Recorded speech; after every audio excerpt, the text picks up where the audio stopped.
Welcome to Melaninflicks podcast, where we spotlight the films of melanated people all around the world. Thanks for coming and enjoy the show. This show is sponsored by Melaninflicks.com. Hi everyone, today I'm here with Miss Compton 2017 and our new host of Veganish, Malia Mason. Hi. Hi everybody, it's so great being here today. I'm so excited to get to know you guys and for you guys to get to know me, and let's have a good podcast. We are very excited to get to know you too. So I first want to ask about Compton. I know you lived there for some time. Can you tell me about your experience there? Yeah, totally. I actually still live there. I moved into my grandparents' house. So I lived there my entire life. Since I was born, I lived in Compton, and then my grandparents moved to Texas in 2006. And so we moved into their house, which is where I still live. And I went to Compton elementary schools. I went to Compton middle schools, and I went to a Long Beach high school, but I commuted by bus to my Long Beach high school. Yeah. So I've always lived in Compton. I go to the grocery store in Compton. I send out my packages to the post office in Compton. And it's always been funny because in my mind, it's just a city, right? It's just a town. Yeah. It's not even that big. Everyone thinks it's huge. I've met people from outside of LA and outside of California who think that Compton is like essentially all of LA. And I'm like, no, it's just one little tiny 10 square mile town. There, like any major city, especially in a metropolis like LA, there's the not so friendly parts and not so pretty parts. But I really don't associate all of that with my city. I see that more as a place where there's a lot of people together. And, when you have the struggles that so many brown POCs go through, of course, you're going to see that in your community. Yeah, it's bound to happen. Exactly. Yeah. So growing up for me, I never felt unsafe. I never thought, it's going to be like these movies where someone's going to raid my house and, not to take those stories from other people. I'm sure that's happened. And I've just been blessed to know that hasn't happened to me or my family or any one person that I've known. But it's my town. I go to the Compton Library all the time. I go to the MLK statue, and it's where I live. It's where I go get fast food. It's my home. That's true. That you're like a true native to the city, I'd say, like a true native. Yes. That's really nice to see. No wonder you won Miss Compton. Like you are the true Miss Compton, I would say. So that's really cool. Nice. Now, speaking of, like, how was pageant life? Like, what got you into that? I just think it's really interesting. Yeah. Like, there's a ton of shows on it too. Like, what was your point of view? Well, that was my first pageant. I never did pageants before. Okay. And my mom knew it was coming back around, and she just kept encouraging me that summer. She said, you should try it. You should go out for it. And at the time I was, I think, a junior in college. And I was looking forward to my summer hanging out with my friends. I was like, that sounds like work. That sounds like a lot. I don't know if I want to do that. But she just kept encouraging me. And I thought, okay, if she asks me one more time, I'll say yes, just to shut her up. And so she asked me again. I was like, okay, fine, I'll do it. So I went in, and I think a lot of it for me was like this fear of failure. It kind of is a shadow over my life, is that I don't want to try because I don't want to fail.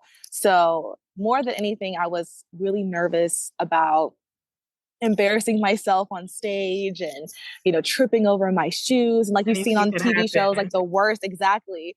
And so I was really nervous about having like a bad adverse experience. And in front of your whole entire city, right? I know. Yeah, that's how I felt too. I'm like, oh my gosh, is the mayor going to be there? Is she going to see this? And man, it was really so much more fun than I thought it was going to be. And the thing for me was, growing up as a little girl, I like really loved princesses, like to the nth degree. I saw myself as a princess. And so even though at the time I was like, 21, 22 years old, it was a chance for me to kind of go back into that princess vibe. And I'm like, what else am I going to wear this gorgeous ball gown besides like prom and your wedding? I'm like, oh, this is another great chance to get dressed up. And, it's fancy and it's great. So it was fun going to the trainings. It was fun going to all the excursions. And then the day of the pageant, I kind of had this mentality of, I just hope that the best person wins. Yeah. And I had a great experience anyway. And, I'm not going to take it personally if I lose. And that's really where I was going. I was listening to the pageant instructors and details in terms of like how to do the walk and the wave and the smile and then make eye contact. And I was just kind of going. It went so fast too. The day of, you're changing outfits and you're All right, yeah. backstage and now you're in front. And so it was a lot happening. And so we're standing up on stage. And then when they called me as the winner, I was like, oh my gosh, I won my first pageant. Okay, what happens next? And so the year that passed afterwards was as much of a whirlwind as the day of the pageant. So it's going to the events in the city, it's doing the Compton parade, and you're sitting in the Yeah. bath of the car, and you have the sash and the crown. It's, going to different events. I went to the Long Beach Pyramid for the step show, and that was a lot of fun. And Mm. doing different events with people who come in, like YG, who did something for Thanksgiving, and then meeting Romeo Miller for Christmas time. So that was so much fun. It's just like the community involvement aspect, and then the times that I got to help give back to my city because I did music. I learned how to play music at a Compton middle school, at Roosevelt Middle School. Yeah. And so I was really excited to use my platform, use that time to give back and to encourage the musicians in Compton similar to me. And so we were able to get music instruments donated to Dominguez High School students from House of Blues, and we were able to get tickets Wow. donated from Black Violin. And so it was just, that's what I really liked, was getting involved, getting invested, and that community service. That is so, so nice. What an amazing experience you had. And also getting that chance to like flaunt your inner child, by doing Yeah. like love, for instance, that was probably such a great experience for you. So that's really, really cool. Would you say what is some advice you would give to girls that want to do a pageant, even though that was your first time? Like, Yeah. do you have any like advice for them? One odd advice is not to see it as like a fashion runway. So Mm. there's some things that you can do in fashion. You can kind of be more playful and Yeah. twirl around. And I think depending on what kind of pageant you're doing, you can. But I think the one that I was doing was more traditional. And so it's what you typically see for like Miss USA, Miss America Yeah. is, it's a lot more like, again, princessy. So it's slower, you're doing the wave, it's really controlled and precise. And in a way, it's kind of like ballet. So it's the difference between dancing ballet versus dancing like modern or Yeah. hip hop, where it's a lot more flair, it's a lot more, innovative, you get a little different. With ballet, it's structured, there's rules, there's a right way and a wrong way to do things. And so, whatever your pageant coach is telling you, I say listen to her, especially if you've never done it before. I just default to the foundation. I default to who knows more than I know. Hmm. And I think that's what helps me ahead, was embodying what it meant and felt to be in a pageant like that. And I really just wanted to just have a full experience. And I'm really glad that I did. Oh wow. Yeah. Like, okay, I'm trying to like structure this correctly. Brain fart. But I know that you described it as being a ballerina and there's a right way Mhm. and a wrong way. What was the way that you showed your individuality in the pageant? Well, I think in the way that you pick your dresses, that took a whole day. Let me tell I you, bet. a whole day. So that was the fun way for me to show my personality, was in the dress that I chose, and then also the other outfits you wore, so like the swimsuit and the hats. I think that's the way you show your personality. And then there's always that pageant question. So I think my question was something along the ways of dating and relationships. Mm. And but for me, I never want to see anything as a negative. So everything in my world is a lesson. It all comes back to teaching you more about yourself, teaching you more about the world around you.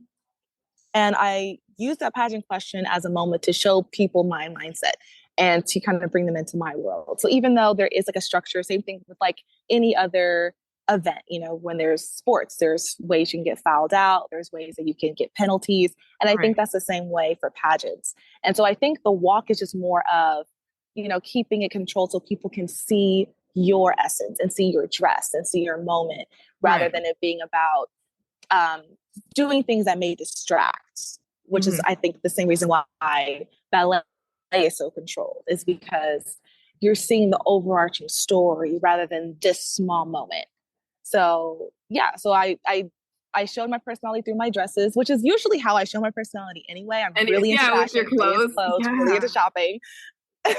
me Yeah, too. that's my favorite fast. Yeah, I go secondhand shopping all the time. I shop online all the time. So that's why I said it took all day because I was like, I have to get the perfect dress. I know. And I I feel do like the I same did. exact thing. So yeah, I probably spend more than a day. Oh yeah, same, same. uh, Yeah. It's about the hunt for me. It's not so much about coming home with a whole haul. It's about coming home with yeah. the haul. The thing, So yeah. yeah. That you wear religiously. Yeah, I Yeah. definitely had the same moment too. Now, besides the community service that you were able to do, which is awesome, I did a lot of research on that and I saw all the things that you did, and it was just like crazy. It looks super, super fun and rewarding as Thanks. well. Thank you. But what were some other perks you got from winning? Oh, that's a good one. Mm, there's a scholarship. That Mhm. was a perk. I like the scholarship. I needed that for college.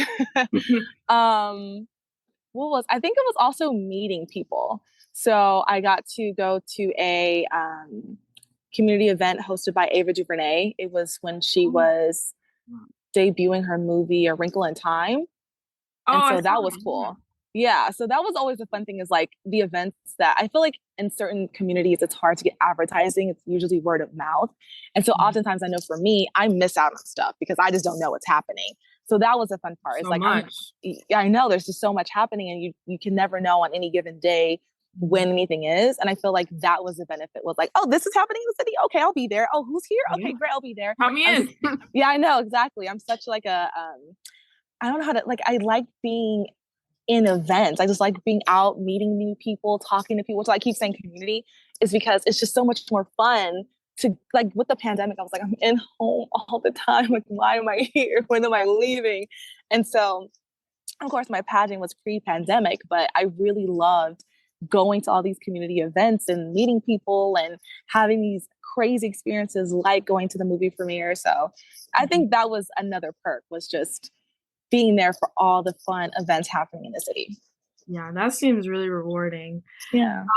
Now, see, I heard that you are a CSULB alumni, which I congratulations am. on that. Thank you. We What were the was 49ers, not anymore. Now we're the Sharks. I heard, yeah.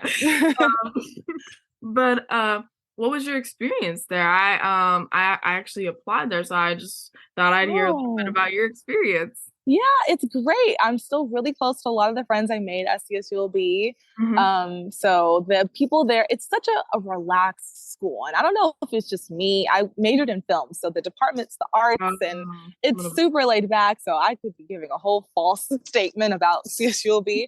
But I really loved it. I loved how everyone was so friendly and so eager to get to know each other, Mhm. but it was a good balance of work and play. I feel like college has a stigma of like you study all the time. And maybe again, that's my fault. I should have been. But I feel like we had a good mix of friendly, outgoing, courteous people who also was like, okay, it's time to, you know, so let's Time stop to work. talking, go back to work. Okay, let's hang out at the library. So I really feel like it was a very welcoming environment. My older sister is going to the school now. She went to UCI for her undergrad, but now she's going for her master's. So I'm always telling her, I'm like, okay, are you going to upper campus or lower campus? She's like, what does that mean? So I really loved being on campus. I really enjoyed my college experience. The funniest thing I think was meeting people who, again, weren't from LA, who weren't from Compton. And so I learned a long time ago not to be ashamed of like where I'm from and to be Yeah, prepared for the stigmas. So I would tell people like, oh, I'm from Compton. They would say, well, you don't sound like you are. I'm like, wow, that's a microaggression. I It's a know. microaggression. Watch your Be mouth. careful about that. Don't assume. Um, so that was often the funny thing, or they would just assume I didn't have certain experiences or, things like that. So it was oftentimes I felt like even before I did the pageant, I was like an advocate for Compton. So I would have to show people like, don't put us all into this pigeonhole. Like, don't assume you know everything about people from my community, my city. So that was always part of it was coming forward and saying, like, no, I'm proudly I'm from Compton, like to, don't assume the worst. And but other than that, I really liked my school. I enjoyed it. I was there for 4 years. And some days I miss it. This the Yeah. the structure of being in school, I think. Clicking your classes for the semester when it starts, and going for the finals and the week of welcome and all of that. So, but I think I would have had a great college experience no matter where I went.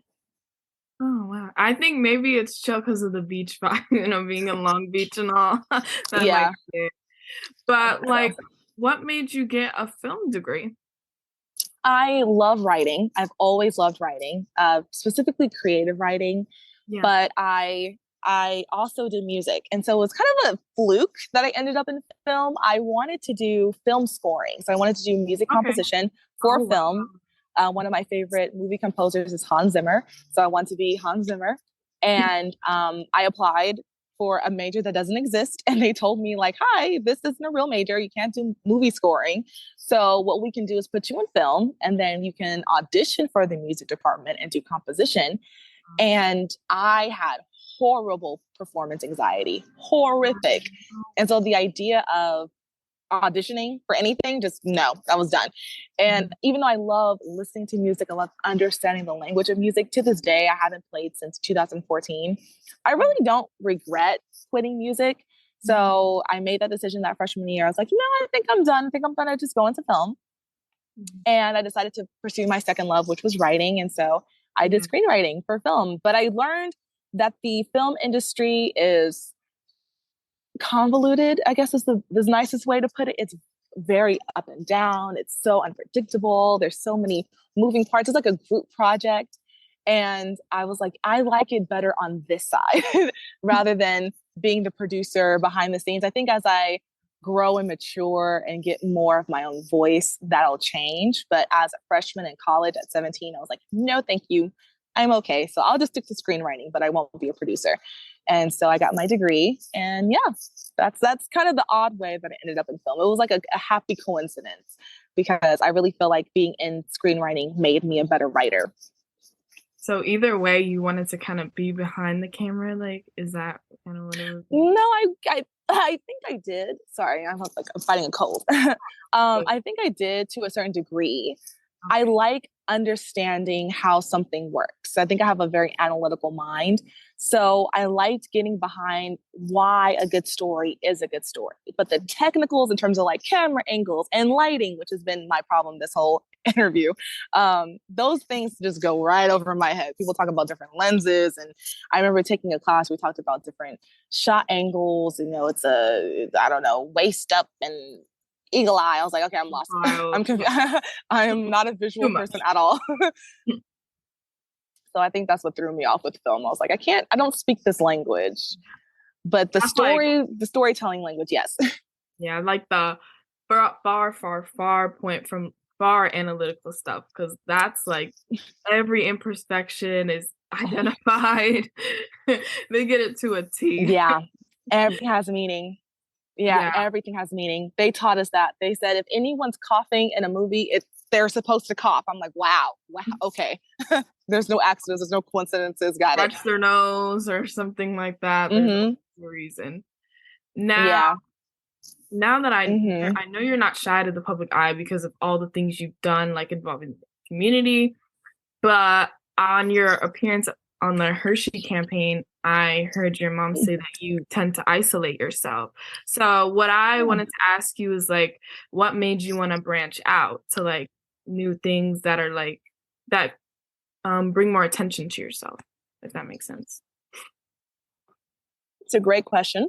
I think I kind of knew that I was holding myself back. And again, it was that fear. And I am such a stubborn, prideful person in the same way that I couldn't allow myself to hinder myself. So I learned because I think that interview was 2020. So that was like in the thick of the pandemic. And with the pandemic came a lot of revelations for me. I just graduated college the year prior, and I was still finding my way. I want to encourage anybody who's younger than the age of 25, take your time. You have a lot of learning to do. I'm still learning. But with me isolating myself and then me recognizing that, it was a lot of frustration because what I thought was a solution, which is to separate from people, Mhm. never felt good, rather than me rising to a challenge and then kind of proving my own fears wrong. That always felt good. And Yeah. so I had to just, as an adult, you learn that there's no one who's coming along to kind of push you along the way, that you have to start advocating for yourself. So when you're in school, every year you have your list of classes and you have to meet your teachers, you have to meet, Yeah. and this is kind of formulaic. But then once you graduate from your last institution, they're like, okay, well, good luck, Bye. figure it out. And you're like, I have to figure it out. And so the way that you figure it out is that you have to challenge yourself. And by challenging yourself, you continue to learn and you grow. And for me, and the thing that I remember saying I advocated to my mom is that whole idea of continuing to try, even when you fail, even when things Keep going. don't work out the way that you want them to, even when things are hard, you keep pushing forward because you've learned something in it and it made you a stronger, more well-rounded person. And That the other is thing for me is being able to use my own experiences to connect with other people and to understand the world better. So that's what I always wanted. And so I had to just put on my big girl pants and just say, you know what? It's going to suck. It's going to be hard. It's going to be embarrassing. It's going to be difficult, but you'll be such a better person because of it. you And gotta so I do just had it. to keep pushing myself out of my comfort zone. Yeah, That reminds me of what they say, like getting comfortable with being uncomfortable. That like exactly. reminded me exactly of what you said. So Yeah. I resonate with that a little bit because I tend to Yeah. isolate as well. So that's why I wanted to Yeah. ask you about I had to unlearn what I thought peace meant. I thought peace meant that my environment was peaceful, but I learned that peace meant I'm peaceful no matter what's happening in my environment. And so that's when I'm trying to train myself, kind of like a karate kid moment. You just have to keep training. that. Not letting the external bother your internal at all. Exactly. You got it. Yeah. Now, I kind of want to hear a little bit about Veganish. Can you tell me a little bit about the new show? Well, congrats, Yeah. by the way, on your role. Thank you. I'm so excited. I'm so looking forward to starting on this new project with Melaninflicks. It's going to be so much fun. So, Veganish is this show, and it's ish for a reason. So, it's not necessarily to try to convert the world to being pure vegan. It's just about opening up the door to the idea of incorporating more vegan/vegetarian meals into your palate. Mm-hmm. So, it's about, again, moving out of your comfort zones, trying foods you wouldn't normally try, finding new ways of eating familiar foods, and incorporating a healthier, more mindful lifestyle. So with the show, we'll be going to restaurants that may be purely vegan and maybe, typical omnivore restaurants, but have Yeah. delicious vegan, vegetarian meals. And then while we're there, we'll be talking to the people eating the food, figuring out their life. Why did they choose these meals? What do these meals mean to them? I think I can speak, at least for myself. I don't eat to survive. I eat because it's good. Me I eat because, too. right, it's an emotional reaction for me. And Yeah. so I am so excited to bring in that emotion and that personality into the stuff that we eat, but also keeping that mindfulness about health and wellness, Yeah. especially in this new year, especially in the new decade, 2023. I think we've all learned so much about how to expand our diets, and our bodies are really craving having a lot of vegetables and cutting back on eating too much processed foods, eating too many meats. And so I really want to show how LA is going to be the pioneer for that future of vegan, vegetarian, mostly diet. So don't fear that you have to convert I'm a completely into full veganism. vegan. Right. It's raw vegan, even that, we're not going that far, but we are definitely showcasing that lifestyle. It's not a trend. It's something everyone can do, and it can taste good while you do it too. I cannot wait to see the show, me personally. But I mean, you kind of answered my next question. I was gonna ask, like, I've heard that you had a very strong connection to food. So, like, how are you going to connect the audience to your like journey of finding these restaurants and such, if that makes sense?